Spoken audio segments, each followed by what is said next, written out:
Você já pensou alguma vez em mudar de país? Com certeza pesquisou por todas as coisas clichês e óbvias que é preciso para sobreviver nesse outro país. Perguntas sobre custos de vida, valores de aluguéis, custos de água, luz, internet, valores gastos no supermercado, valores para comer fora, como em restaurantes, cafeterias e coisas nesse sentido. Também pesquisamos quando estamos procurando um novo país sobre a cultura local, para ver se nos identificamos, como funciona a saúde, se é pública e de qualidade ou privada, se é um país seguro onde possamos andar na rua despreocupados, se não precisaremos nos preocupar em tomar uma arma na cabeça ou sermos sequestrados, até mesmo mortos em um assalto, onde o bandido quer seu tênis ou o celular, se a população daquele lugar é honesta ou se seremos passados para trás. Enfim, somos brasileiros e pesquisamos muito antes de sairmos daqui. Afinal, não podemos ir para um lugar ruim, se o propósito é justamente sair do nosso país, que já é um lugar ruim, certo? Mas pensando em tudo isso, como nascemos e crescemos aqui, há muito da cultura e do modo de viver impressos em nossa personalidade, onde se não nos questionarmos profundamente os impactos que recebemos de onde moramos e por que nos portamos como nos portamos, nem percebemos e só saímos agindo de forma automática, pois nos foi ensinado assim, mesmo que passivamente, sem que compreendamos sequer de onde vem isto. Tranca a porta, não ande sozinho à noite, pegar trem de madrugada é perigoso. Ele bobeou com o carro parado em frente de casa e foi roubado. O mundo é dos espertos. Ladrão que rouba ladrão tem 1000 anos de perdão. Quem de nós nunca ouviu algumas dessas expressões? Sendo assim, veremos agora os impactos negativos que recebemos de morar no Brasil e como influenciam negativamente em nossa vida.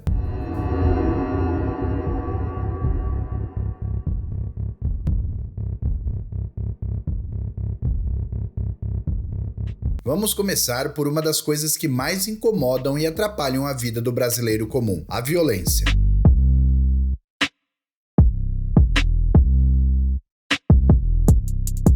Sair de casa com medo e pensando se vai conseguir voltar e rezando para ninguém tentar roubar seu celular ou carteira, dar diversas voltas em torno da rua de sua casa antes de abrir o portão e entrar com o carro, ficar com medo de descer em lugares quando chega a noite. São coisas comuns na vida do brasileiro médio. O Brasil é o país onde a população mais teme violência no mundo, aponta o índice Global Peace Index feito pelo Instituto para Economia e Paz em 2021. Ainda segundo a matéria, o estudo trouxe um ranking de 163 países, classificados de acordo com a violência, e o Brasil ficou na 128ª posição de países menos pacíficos. Nos dados coletados ainda mostram que 64% dos brasileiros acreditam que a violência é o maior risco da sua saúde pessoal, e 58% se sentem menos seguros hoje do que há 5 anos atrás. Só em 2021, o Brasil registrou 47.503 mortes violentas intencionais. Para se ter uma ideia, em 2015 o Brasil teve 59.000 assassinatos. Se juntarmos a Europa inteira em habitantes, que em 2015 possuía 743 milhões de pessoas, e colocarmos lado a lado ao Brasil na mesma época, com 207 milhões de habitantes, veremos a discrepância que nos arregala os olhos e dói o coração. Nessa época,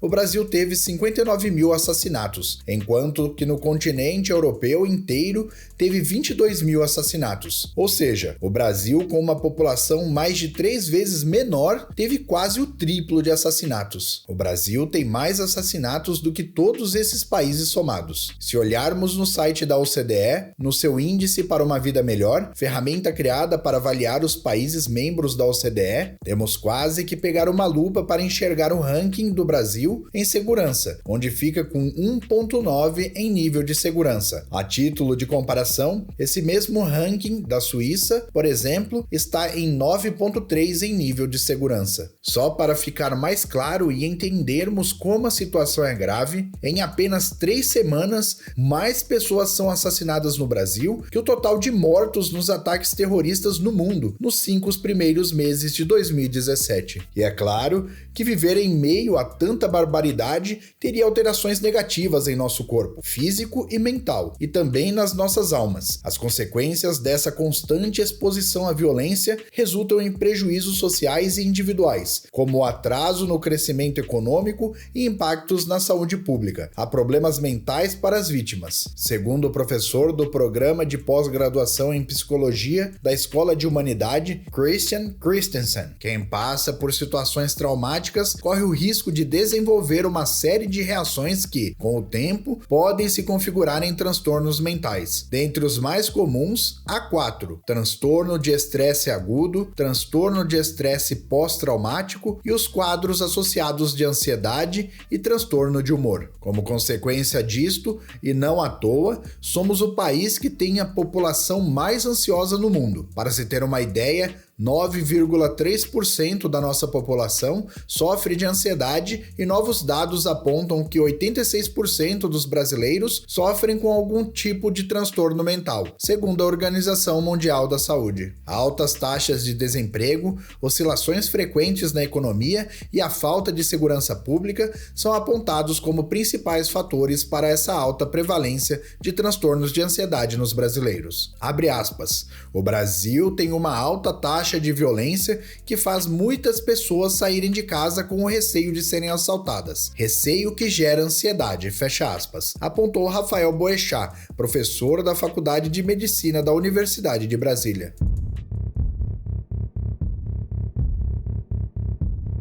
Que pagamos caro na hora de consumir ou comprar alguma coisa no Brasil, isso todo mundo já percebeu. Na fila do mercado, do banco ou até mesmo tomando um cafezinho, não há quem não reclame das altas dos valores dos produtos no Brasil. Mas também não é para menos. O Instituto Brasileiro de Planejamento e Tributação realizou um estudo onde mostra que em 2023 o brasileiro teve que trabalhar 147 dias somente para pagar impostos. Isso dá quase 5 meses de trabalho duro sem poder usufruir de nenhum retorno, apenas pagando impostos e sustentando a máquina pública. Outro levantamento do mesmo estudo nos mostra que 40% do rendimento médio dos brasileiros é destinado para a tributação sobre a renda, o patrimônio e o consumo. Esse estudo foi feito com base nos tributos do salário, do consumo, patrimônio e tributações diversas. E o levantamento levou em consideração as faixas de salário de R$3.000, R$10.000 e acima de R$10.000. De acordo ainda com o IBPT, se compararmos com os impostos pagos pelos brasileiros na década de 1970, hoje trabalhamos mais do que o dobro dos dias dessa época para manter os impostos pagos. De 1 de janeiro de 2023 até o dia 25 de setembro de 2023, o impostômetro passou de 2 trilhões e 200 bilhões de reais arrecadados. O Brasil está entre os países com maior taxa tributária do mundo. Ao todo, entre impostos federais, estaduais e municipais, taxas e contribuições, o Brasil possui uma lista de 92 tributos vigentes, que estão passando na sua tela. Quando comparado com os Estados Unidos da América, por exemplo, são 4 principais impostos vigentes por lá: Federal Income Tax, Sales Tax and Property Tax. Uma diferença gritante. Segundo os dados de pesquisa do Diese feito em 2021, para um paulista, por exemplo, comprar uma cesta básica, ele precisa trabalhar 126 horas e 33 minutos. O valor da cesta seria de R$626 e levaria do bolso em torno de 61,52% do salário mínimo. Para servir de comparação, se pegarmos nesse mesmo ano o salário de Portugal de €665, um trabalhador português gastará €87,22 em sua cesta básica. Nessa situação, a compra equivale cerca de 13% de seu salário. Para se adquirir uma cesta básica para o português, é necessário trabalhar somente 21 horas. O valor de um carro como o Jetta GLI, por exemplo, custa $31.585 nos Estados Unidos da América. Já aqui no Brasil, custa o valor de R$226.990. Nos Estados Unidos da América, para adquirir esse carro, é preciso de 19,8 salários mínimos para comprá-lo à vista. Já no Brasil, é necessário 171,9 salários mínimos. É visível a dificuldade que os brasileiros encontram na educação. uma leitura de má qualidade, muitos não tendo capacidade sequer de ler um pequeno texto sem errar ou com a entonação correta, as dificuldades na área da ciência e história e erros na escrita do português. Apesar do governo brasileiro investir 4,2% do seu PIB na educação, não é visível o retorno desse dinheiro. O Brasil ocupa o último lugar em educação entre 63 países no ranking anual de competitividade do International Institute for Management Development. O problema da educação está tão profundo na sociedade brasileira que mesmo em alunos de escola pública ou particular é observável o declínio educacional. No final das contas, ninguém está interessado na busca real e verdadeira pelo conhecimento e pela verdade. A grande massa dos alunos estão ali nas escolas e nas faculdades em busca de somente uma coisa: o diploma, pois sem ele se fica fora do sistema. Muitos pais acreditam que apenas pagar uma boa escola é o suficiente para que seu filho se torne um gênio, e não percebem que, no geral, a educação cultural precisa vir de casa, formando nas casas o hábito da leitura de bons livros, passeios culturais, como em museus, aula de música e instrumentos, coisas que não são encontrados em nossas escolas. No ranking do PISA de aprendizado, realizado em 2016, o Brasil ficou atrás de países como Trinidad e Tobago, Costa Rica, Catar, Colômbia e Indonésia. O Brasil ficou na 63ª posição entre 70 nações avaliadas. Essa prova é realizada em países membros da OCDE e em algumas nações convidadas. No ano de 2016, o foco principal foi em ciências, mas também avaliaram aprendizados em matemática e português. E o Brasil teve baixo desempenho em todas elas. No ranking internacional de leitura, o Brasil está péssimo, ocupando a 52ª posição de 57 países avaliados. Esse problema educacional está tão arraigado em nossa sociedade que já contamos com 29% de analfabetos funcionais em nosso Brasil, que são aquelas pessoas que, mesmo formadas em escolas e faculdades, continuam carregando a incapacidade de, mesmo sabendo ler, não conseguir compreender e interpretar aquilo que leu.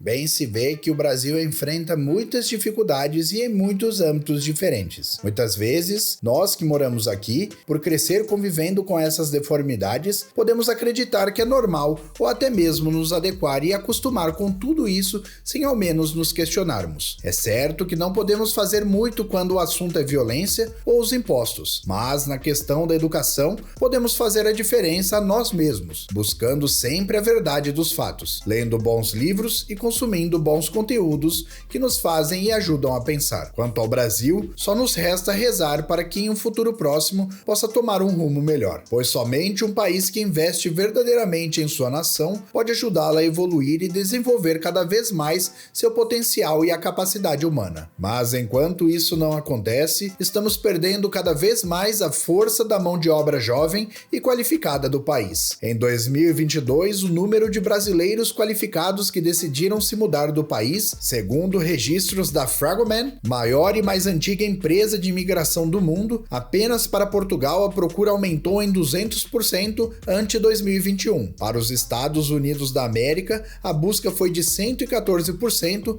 e a Austrália e a Nova Zelândia chegou a 544%. E você, qual âmbito do país mais te incomoda? Já pensou em migrar por conta disso? Quais os tópicos do vídeo você acredita ser o maior problema do Brasil? Conte-me nos comentários, inscreva-se no canal e deixe um like nesse vídeo. Fique agora com o próximo vídeo do canal Sismático, os melhores países do mundo para se morar. Neste vídeo, você compreenderá quais dados foram utilizados para que os melhores países do mundo atual pudessem ser categorizados como superiores aos demais, e enxergar a discrepância entre eles e o Brasil, que detém notas catastróficas em vários quesitos.